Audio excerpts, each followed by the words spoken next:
Start.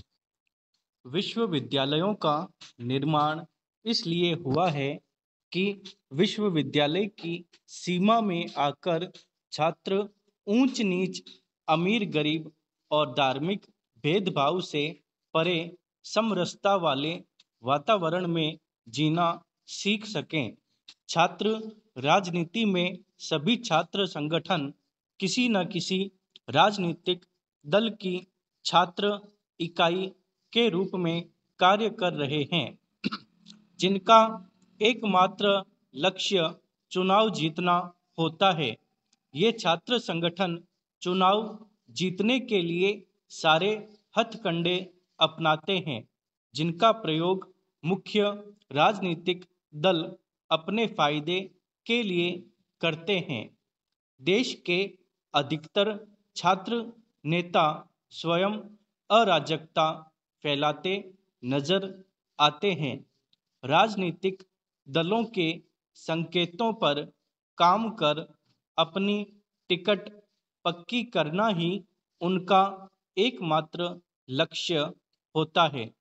अधिकतर छात्र नेताओं का संबंध किसी न किसी बड़े नेता से होता है और ये नेता अपने प्रियजनों को छात्र नेता के रूप में स्थापित कर उनका राजनीतिक भविष्य बनाने के लिए अनैतिक कार्यों का सहारा लेने में भी कोई परहेज नहीं करते।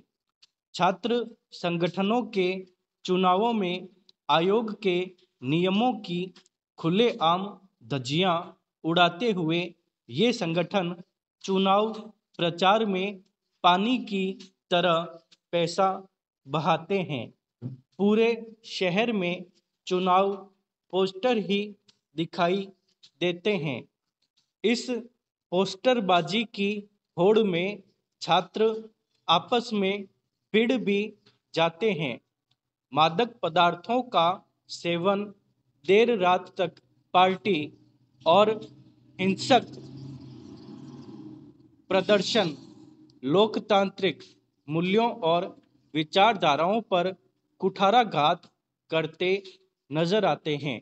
मुख्य राजनीति की तरह ही छात्र संगठनों द्वारा क्षेत्र और जाति के आधार पर वोट मांगे जाते हैं और वोटों का ध्रुवीकरण करने का प्रयास किया जाता है। छात्रों के मुद्दों पर बात करने की बजाय ये संगठन राजनीतिक दलों के एजेंडे को सर्वोपरि रखते हैं। विश्वविद्यालय में असहिष्णुता अस्वीकार्य स्तर तक बढ़ गई है। आज हम हिंसा में बढ़ोतरी देख रहे हैं, जो अस्वीकार्य है। हमारा समाज विभाजित और हिंसक होता जा रहा है। अपने धर्म, संस्कृति और विचारों के अनुरूप जीवन व्यतीत करना प्रत्येक व्यक्ति का मौलिक अधिकार है। किसी की आस्था और धर्म में दखल अंदाजी करने का अधिकार किसी को नहीं है। हम एक प्राचीन और सहिष्णु संस्कृति से जुड़े हैं। हमें उन लोगों के प्रति सहनशीलता दिखानी होगी जो हमसे अलग सोचते हैं, किसी दूसरे धर्म में आस्था रखते हैं या अलग भाषा बोलते हैं। लोकतांत्रिक राजनीति का सार यह है कि हमारे बीच भले ही मतभेद हों, परंतु फिर भी हमें साथ साथ काम करना है। लेकिन इस भावना की कमी विश्वविद्यालय की सद्भावना को ठेस पहुंचाती है।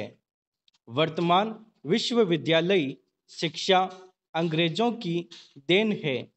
इसका लक्ष्य सीमित है और यह सीमित लक्ष्य स्वतंत्र चिंतन की जगह अनुगामी चिंतन की भीड़ तैयार करता है। परिणामतः ऐसे अयोग्य प्रमाणधारी लोगों की इतनी बड़ी भीड़ तैयार हो गई है जो कौशल और क्षमता की दृष्टि से अपेक्षित स्तर के नहीं होने के कारण बेरोजगार हैं। फलतः वे व्यर्थ के आंदोलनों में सक्रिय रहते हैं।